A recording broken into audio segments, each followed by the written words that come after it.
nó trồng đua nữa chứ nó chè có nó mò nó chè do là cho cứ ti á giờ gì nè giờ gì đã lâu nữa tụi nào sát ra nó chè giờ gì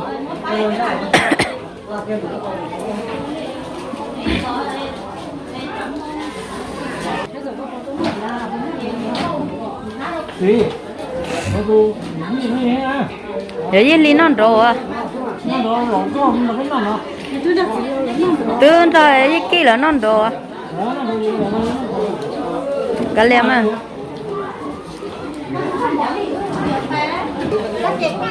cái trong lăng cường của để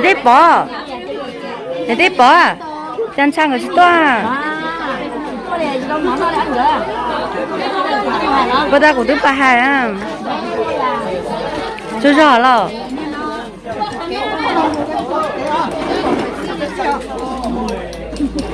đúng rồi thì trong cơn cổ á tú mày dạ tốt cho nó cô lý cô sư lo mà trang cô gì lúc mà có cho mình nhỏ nát co ý hả à chị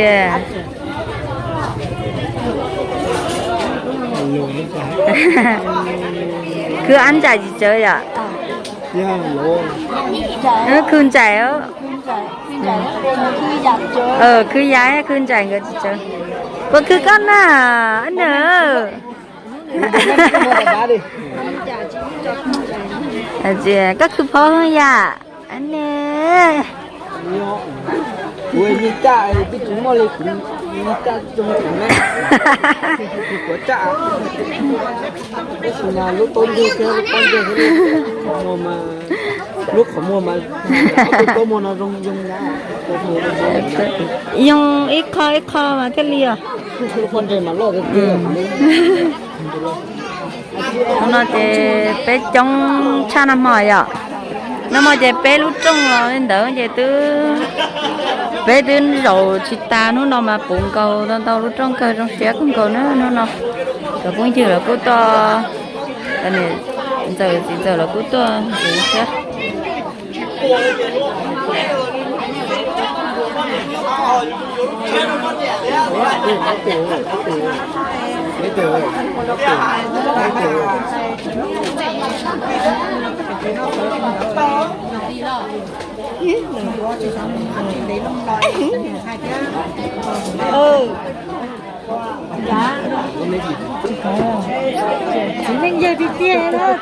chỉ mới xem mua đấy giờ ấy là xì da đấy giờ anh ơi làm đâu muốn thơ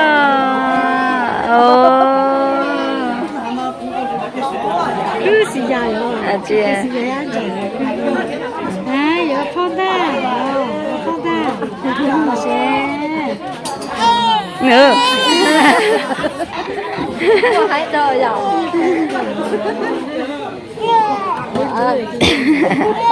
tàu bự tan cũng phải tôi là nó sẽ trong nhà chỉ trong bự liều nè anh nó này anh nó chỉ lấy bự cho xe đi mà đi chỉ cho lấy lưỡi chỉ xe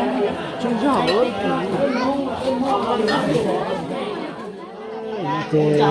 cái nó tao nó chụp cho con nhỉ cho bây giờ tính năng thì học bé chiến năng đấy ạ thì bé nó cũng nó cái gì vậy đó thế chỉ bé cũng nó học lúc trong khi tệ hồ ta thì họ tự có sai lỗi nó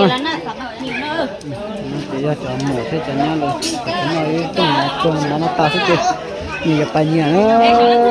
nhưng muốn nhiều hơn lùi thì nó để thì nó tan thôi sẽ chứ dùng ba thì cứ dùng một bài thế nữa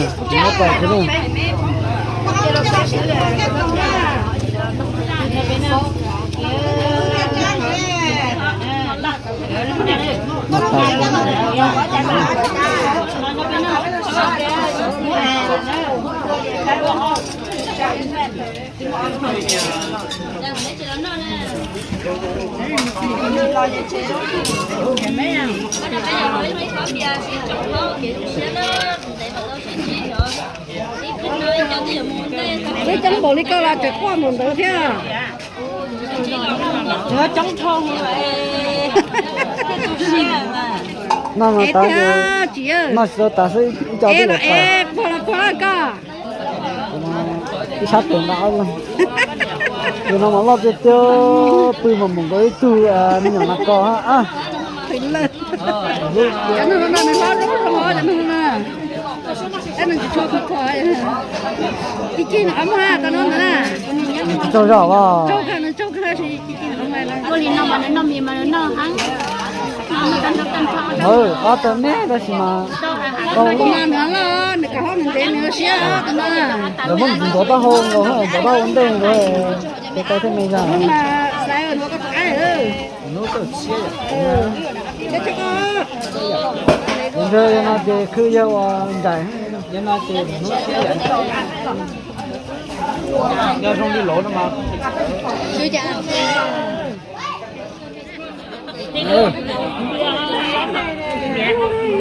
Con đeo bé xe vào hôm của con kia mà. Giờ chả nhắc chị chả hay nữa ha. Để có cái muốn mình nhỏ có cô ấy.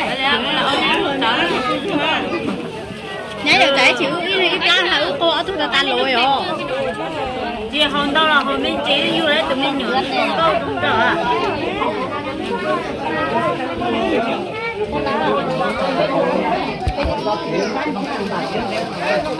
bây giờ chỉ còn này xuống nó cha ở đây ô na phải cầm thơ thế à nhưng mà cầm thơ có là mình cầm đi Không là nó chị nó không thôi nè.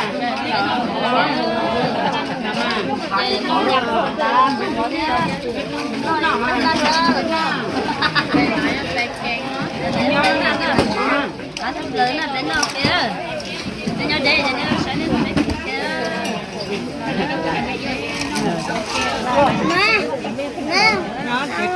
không là cái nào chỉ là cái nó ta nó là cái nó lấy ta rồi chỉ cho lấy cho mà nhá nó chứ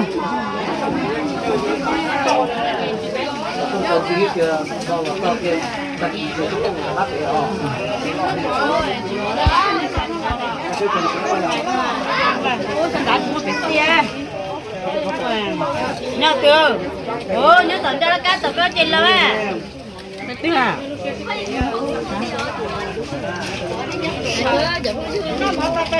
chắc chị có một con là trâu lồng mổ à đây phải xỉa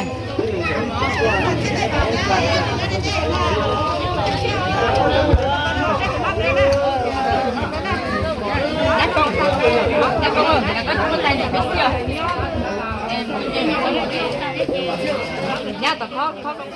Chị giờ sẽ đưa nó non đời còn non đấy.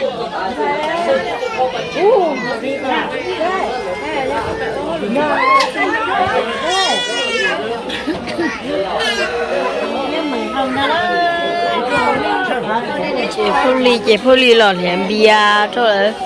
thôi lên cho tù hồi dậy nhá có gì bán chưa lên gió đâu đi mua đồ nó bán đi mà đi tự ta thì hôm nay mua đồ nó ra bên ngoài thế thôi chứ không có tiền đâu một bên này pi trên đấy tôi đồ đấy à đúng rồi mua lại rồi nhỉ lộ lại à chúng phải tự thay đũa là bây giờ thay đũa nhá cũng biết phải rồi nhưng mà bây giờ thay đũa là nó hoa thay đồ lấy đũa nhá là phải tôi thấy là đũa phải chở viên châu chở nhau kia là thấy nó chở nhau vậy Chỉ còn thì họ nó tôi một cái họ nó là người tôi cho về đây. Giờ chỉ có chính trẻ nó mà lên mà vậy không ăn tiền mua nhá dùng mua. con lên mà tôi có một ăn thôi nhá một kia thôi Thì phải tay kia ta đốt tao mà. Kia nhá. chị muốn mà rồi cái phải con chén à dạ chứ là bây giờ chờ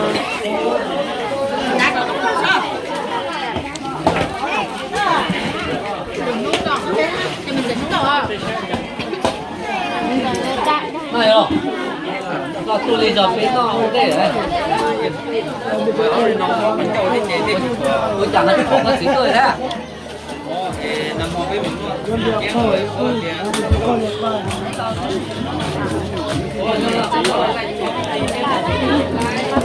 giờ món gì tôi nó một trâu nữa để cho mà nhát thia lựa chọn xài thì lựa chọn nó cho cũng chỉ có trâu cho cũng trâu được thế nó chỉ nó ba người cũng chỉ thia người cũng nó một ta chỉ người cũng dùng một chỉ nữa rồi các bạn chỉ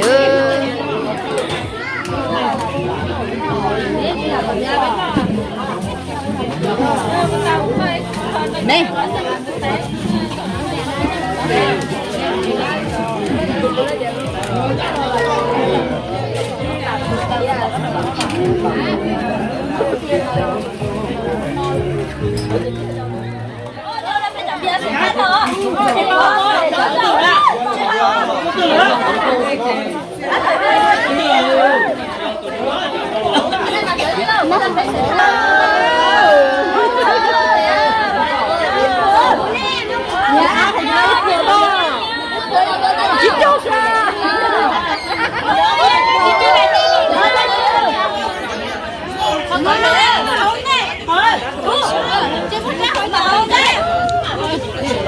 Có một cái gì của tôi hồ ăn mà có một đây có một tôi lo có một đây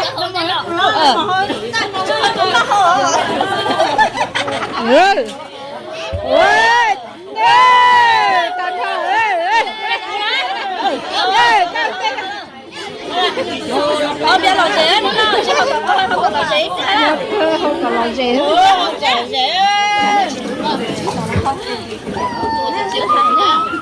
ok nhá tôi chơi trả đi chơi kia là cái mà hồi tôi chơi đi nè hồi chơi ok không biết nè mấy ơi ní nè cả chiếc hồi chơi lá hồi mà hồi ní nè cầm bắt đấy hồi có lấy bưởi đi cái này là hồi của ta mua nè mà hồi chỉ lấy hồi ít túi rồi cơ nè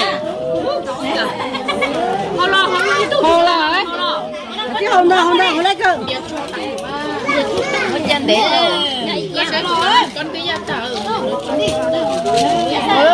sắp lớn nữa nè hồi giờ bé vô còn là gì là bé không gì mà tao giờ là gì cho nó còn giờ bé chỉ là con ta mà của bà yêu mình nhỏ thôi nó biết họ bị xin tao chỉ bé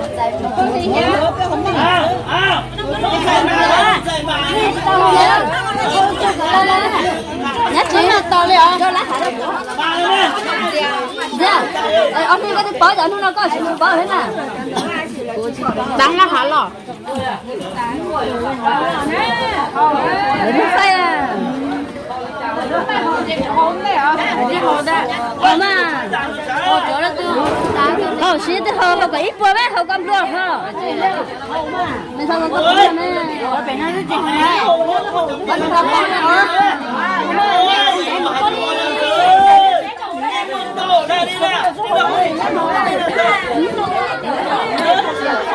sẽ không nè sẽ không thứ rồi đó là chưa rồi nên từ nhớ phải coi rồi sẽ mua nó có rồi ôi chả nhớ sang rồi chào kia đi hết nữa nè chị ăn nên đồ chị mua đi bây giờ mua bé này lo nè bé khó là đó nói nó còn là gì đó ta cơm nó thì cho con lâu nhá rồi nên là cái này là lời một chị bây giờ không còn là gì mà chúng ta làm không có câu chuyện như nhau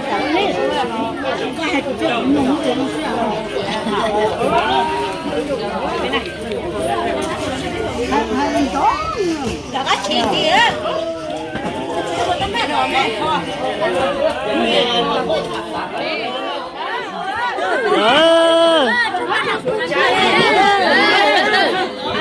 Trong cái tiêu nó mà cá bên nhỏ tí chồng bia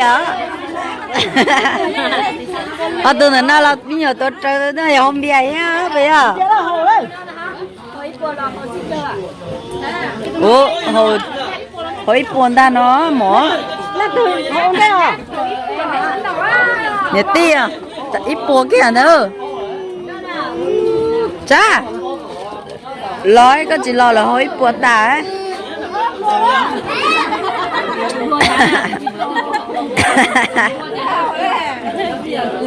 là gì cưng có gì có bé xin à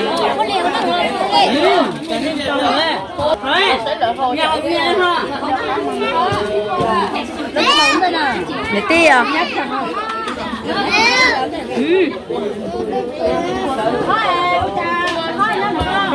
Anh hỏi ít của nó ơi.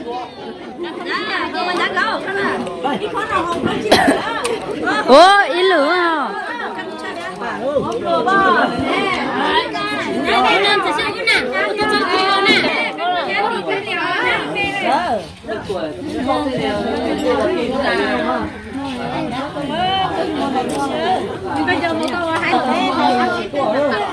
đi xong ơi hồ của tàn trâu này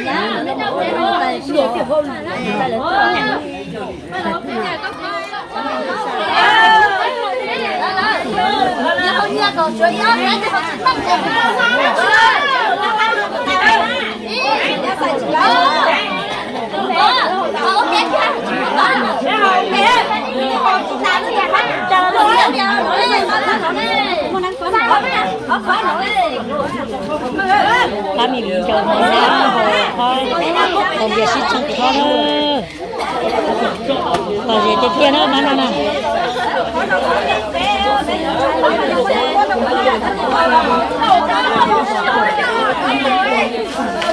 Ông nói chơi suối á, bé học của thanh thôi.